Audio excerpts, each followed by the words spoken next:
Hello students, हम start कर रहे हैं पॉइंट्स एंड स्ट्रेट लाइन का लेक्चर नंबर 3।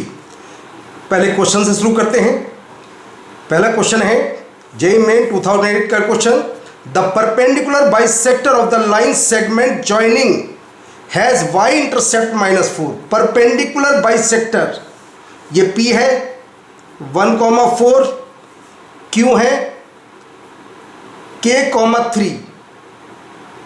परपेंडिकुलर बाइसेक्टर, इसके परपेंडिकुलर जो इसको बाद आधा कर दे बाइसेक्ट, तो मिड पॉइंट क्या होगा इसका K + 1/2 और 7/2, ये होगा इसका मिड पॉइंट। इस लाइन का मुझे एक क्वेश्चन चाहिए और इसका स्लोप क्या है जी? Slope of PQ -1/K-1। तो परपेंडिकुलर का स्लोप कितना हो जाएगा? ये हो जाएगा K-1, क्योंकि दोनों के स्लोप का मल्टीप्लाई -1। तो लाइन का इक्वेशन होगा y - y1 K-1 x - x1 K + 1/2। कहता y इंटरसेप्ट -4, y इंटरसेप्ट के लिए x 0 होगा, तो -4 - 7/2 K-1, x को 0 रख दीजिए, K + 1/2 तो आ जाता है -15/2, इधर -K² - 1/2, तो जी K आ जाता है K² 16, तो K की वैल्यू आती है +-4। यहाँ +4 नहीं है तो -4 इसका करेक्ट आंसर है। अब आते हैं, आगे बढ़ते हैं। Question number 2, JEE main 2010। The line L given by passes through the point. हमें गिवन है ये लाइन पास हो रही है 13,32 से, तो x को 13 और y को रख दीजिए 32, क्योंकि लाइन इस पॉइंट से पास होती है। तो 32/b -8/5, तो b आता है -20, b आता है -20।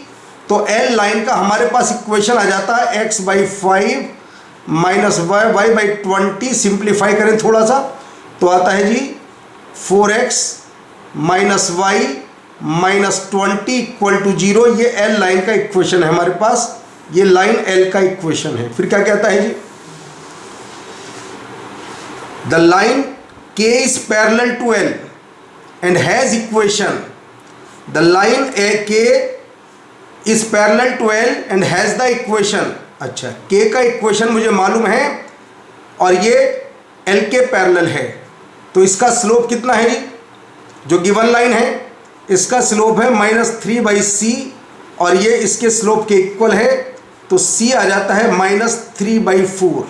बस 3/4 रख देते हैं। x -3/4 प्लस y/3 = 1, तो आता है -4x + y = 3 और 4x - y + 3 = 0, ये आ जाता है K।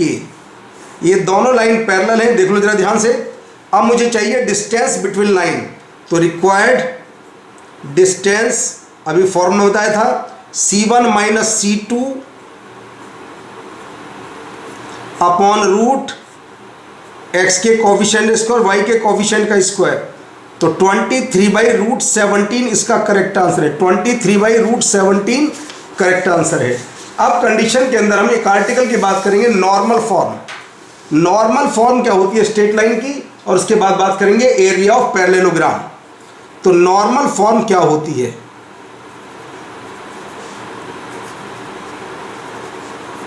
Of straight line.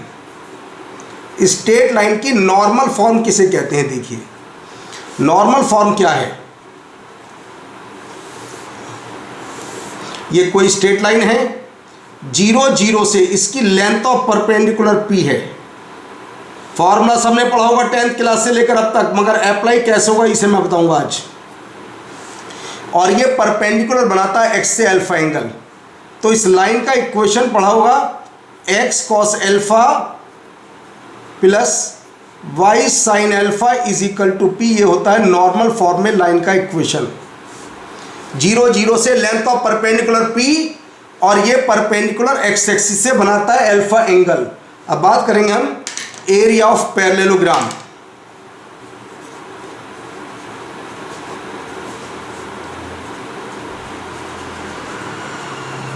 Parallelogram का एरिया, अगर मुझे उसकी साइड के इक्वेशन मालूम है, जरा बात को ध्यान से देखना, अभी याद करा देता हूं। ये ए बी सी डी मेरे पास पैरेललोग्राम है और सपोज करो इसकी साइड है a1x plus b1y plus c1 equal to 0। ये इसके पैरेलल है a1x plus b1y plus c2 equal to 0। ये है a2x plus b2y plus d1 equal to 0। ये इसके parallel a2x plus b2y plus d2 equal to 0। Opposite side parallel है, क्योंकि ये पैरेललोग्राम है तो इसका एरिया का रिजल्ट याद करिए कैसे। ये दोनों की फॉर्म एक जैसी होनी चाहिए बिल्कुल। अगर डिवाइड मल्टीप्लाई करना हो तो कर लेना। कांस्टेंट है c1, तो c1 माइनस c2 मोड, दूसरे वाले में mode d1 minus d2 upon determinant के अंदर क्या क्या a1 b1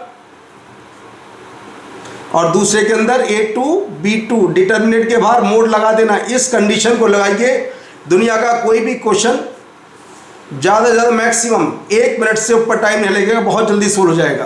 तो c1 minus c2 mode into mod d1 minus d2 upon a1 b1 a2 b2 का डिटर्मिनेंट का मोड। दूसरी कंडीशन, अगर हमारी फॉर्म कुछ ऐसी हो, अगर मान लीजिए हमें इस फॉर्म की बात करें y is equal to m1x plus c1, y is equal to m1x plus c2 और y is equal to m2x plus d2 और ये है y is equal to m2x plus d1। अगर इस फॉर्म में तुम्हें एरिया निकालना हो तो एरिया बहुत आसानी तरीके से निकल जाता है। बिल्कुल ये मेथड है, mod c1 minus c2 into mod d1 minus d2 upon mod m1 minus m2। ये लीजिए आंसर आ जाता direct. Mod c1 minus c2 into mod d1 minus d2 upon mod m1 minus m2, direct answer आ जाता है। अब आपकी condition, ये नॉर्मल फॉर्म के ऊपर डिपेंड क्वेश्चन है। I square of side A lies above the X axis, क्या कहना चाहता है देखिए। इस क्वेश्चन का सबसे फास्ट मेथड बताता हूं मैं, देखिए। ये कहना चाहता है a square of side A lies above the x-axis and has one vertex at the origin। एक स्क्वायर जिसका एक वर्टेक्स ओरिजिन पर है और साइड की लेंथ a है। The side passing through A makes an angle alpha, और ये साइड ऐसे कहना चाह रहा है, ये max alpha, alpha makes an angle alpha बोला इसने, और अल्फा की वैल्यू π/4 से कम है। अगर π/4 के इक्वल हो जाएगी तो ये क्या बन जाएगा इसका डायरेक्ट कंडीशन, ये इस पर डायगोनल बन जाएगा, वाई एक्सिस पर आ जाएगा डायगोनल। अब पहले मैं स्क्वायर बना देता हूं जो कहता है ये।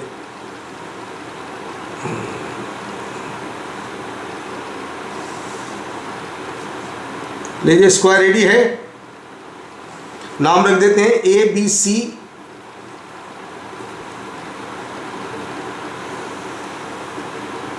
ये बात जानते हैं, diagonal bisect and perpendicular to each other. ये 90 डिग्री का एंगल है। सपोज करो इसका नाम m है, याद होगा सभी को। MO, MA, MB, MC बताओ किसके इक्वल होता है? a/√2। साइड की लेंथ a है, a इंटू ए, पाइथागोरस से लगा दीजिए, a/√2 आ गया। अब ये एंगल होता है 45 डिग्री, ये सभी को मालूम होना चाहिए, सभी को होता है मालूम। Diagonal bisect and perpendicular to each other, क्या कहता है? ये कहता है उस इक्वेशन बताओ डायगोनल की, नॉट पास थ्रू ऑरिजिन। जो ऑरिजिन से पास तो बहुत आसान हो जाएगा, जो ऑरिजिन से पास ना हो, तुमसे इसका इक्वेशन पूछ रहा है, इसका इक्वेशन क्या होगा? बहुत आसान, सब समझते हैं। नॉर्मल फॉर्म में नीचे तक आना चाहिए, कहीं पर भी जाए, बस लेंथ ऑफ परपेंडिकुलर से मतलब है। तो ये आ गया कि एक्स कॉस बताइए ये परपेंडिकुलर एक्स से कितना एंगल बना रहा है? 45 plus alpha plus Y sine 45 plus alpha is equal to P कितना है? A by root 2। अब साइन ए कॉस बी लगा दीजिए, cos A cos B minus sine A sine B plus Y sine A cos alpha plus sine alpha by root 2 cancel कर देते हैं, ये answer आता है जी Y cos alpha plus sine alpha X, ये आ गया इसका डी आंसर। इससे फास्ट कभी मेथड हो ही नहीं सकता। नॉर्मल फॉर्म सब समझते हैं, नॉर्मल फॉर्म में लाइन नीचे तक टकरानी चाहिए, ऐसा तो कुछ नहीं कहा, मगर कंडीशन को याद सब ऐसी रखते हैं।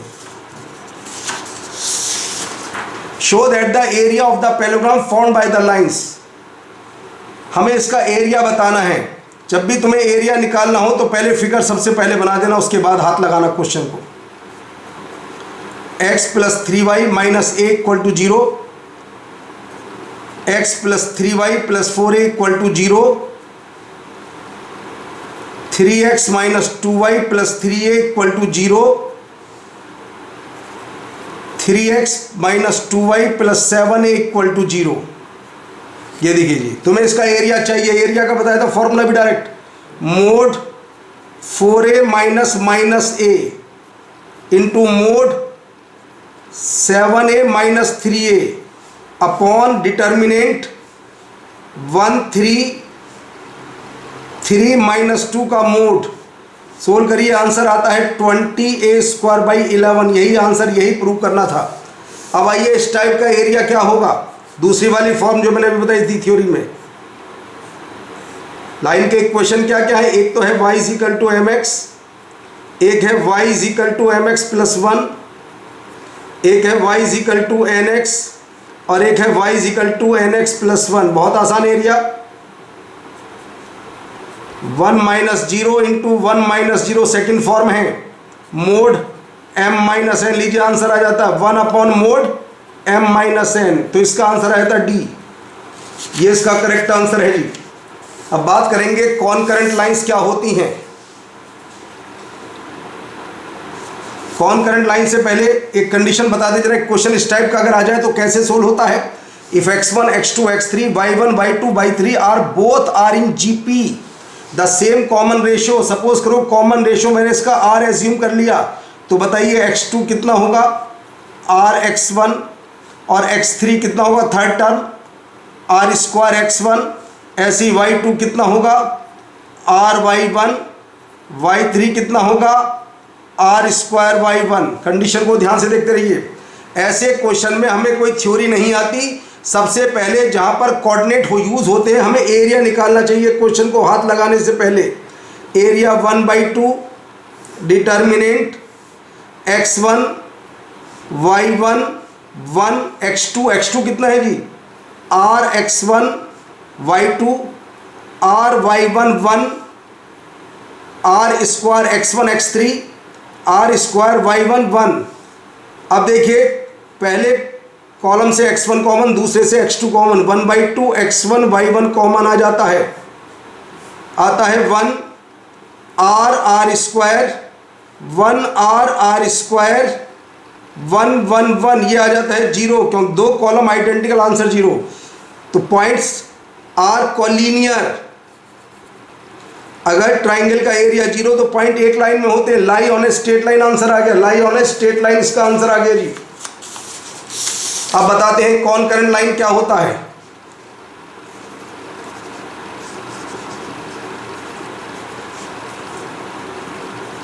नॉर्मल बात ऐसे कर लेते हैं, मैं नॉर्मल बात कर रहा हूं। कॉनकरेंट लाइन ऐसे मान लीजिए जिन सभी लाइन में एक साथ करंट पास हो उसका नाम कॉनकरेंट। नॉर्मल मजाक की बात है। अगर दो या दो से ज़्यादा लाइन, 3 लाइन या 3 से ज़्यादा लाइन एक पॉइंट पर मीट करें तो लाइन्स आर कॉनकरेंट। तो लाइन होंगी लाइन्स आर कॉनकरेंट। सपोज करो लाइन के इक्वेशन है a1x plus b1y plus c1 equal to 0। दूसरी है जी a2x plus b2y plus c2 equal to 0। तीसरी है जी a3x plus b3y plus c3 equal to 0। 3 line है। अगर लाइन कॉनकरेंट, एक तो नॉर्मल थ्योरी क्या होती है, दो को सोल्व करके थर्ड को सेटिस्फाई करा दें। दो लाइन को सोल्व करके पॉइंट ऑफ इंटरसेक्शन आता है, वो थर्ड लाई कर जाएगा, लाइन्स आर कॉन्करेंट। मगर हमेशा जब भी कॉन्करेंट क्वेश्चन है ऐसे करना, क्योंकि उसके अंदर अननोन क्वांटिटी आएंगी। बस A1 B1 C1 ये होती है कॉन्करेंट होने की condition, C2 A3 B3 C3, ये आगे 0, ये है कंडीशन ऑफ कॉन्करेंसी। अब आता है family of lines.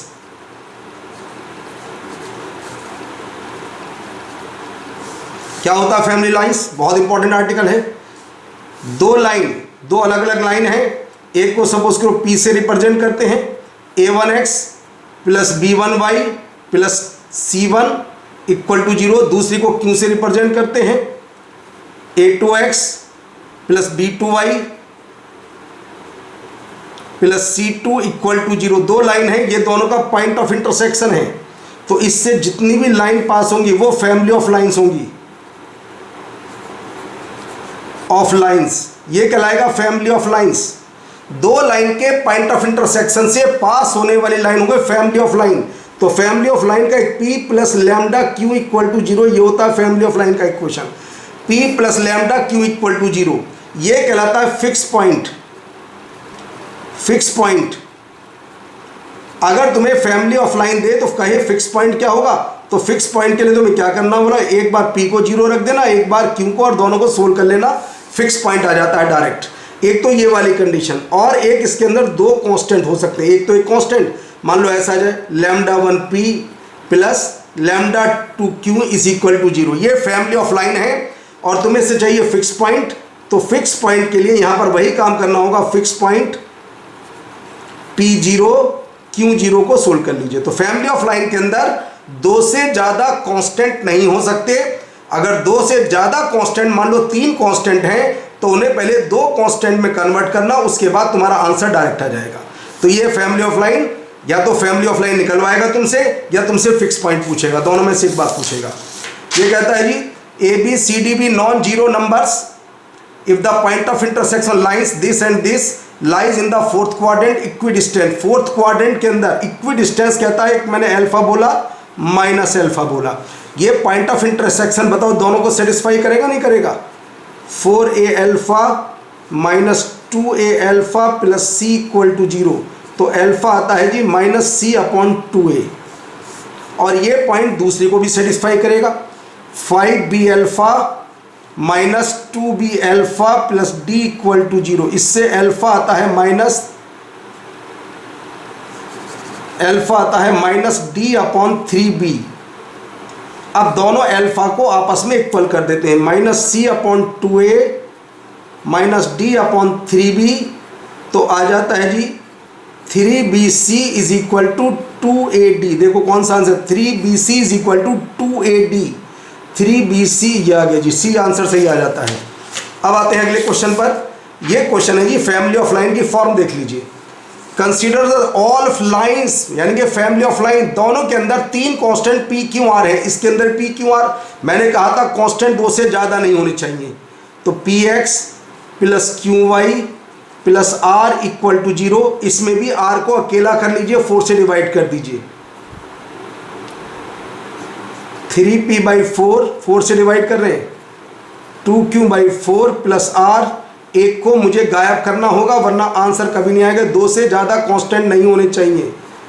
x minus 3/4 plus y, q common, y minus 1/2 equal to 0। यहाँ तुम्हें निकालना है सब, बस एक, अगर तुम्हारे पास फैमिली है तो तुमसे केवल पूछेगा फिक्स पॉइंट क्या है। तो जरा बताइए, p का कोफिशिएंट 0 रख दीजिए, एक तो x माइनस 3/4 0, एक बार रख दीजिए q का कोफिशिएंट 0, तो लीजिए पॉइंट आ जाता है 3/4, 1/2। तो lines are concurrent at the point 3/4, B answer is correct answer. The lines are concurrent, line एक पॉइंट पर मिलती है, किस पॉइंट पर, 3/4, 1/2। 3 कांस्टेंट को बस 2 में कन्वर्ट करना है, कोई भी क्वेश्चन आ जाए। जैसे 2005 का एक क्वेश्चन है, if non zero numbers A B C are in HP, जब HP में है, पढ़ चुके हो पहले, तो बताओ 1/A 1/B 1/C किस में होगा, AP में। AP की पहचान बीच वाले का डबल दोनों के सम के इक्वल होता है। अब यहाँ पर भी मुझे एक को गायब करना, जो अकेला है उसे गायब कीजिए। बताओ जी 1/C की वैल्यू 2/B माइनस 1/A, तो सेकंड इक्वेशन के अंदर 1/c की वैल्यू पुट कर दीजिए। 1/c की वैल्यू है 2/b minus 1/a equal to 0। 1/a common लेते हैं x माइनस 1, 1/b कॉमन लेते हैं y प्लस 2।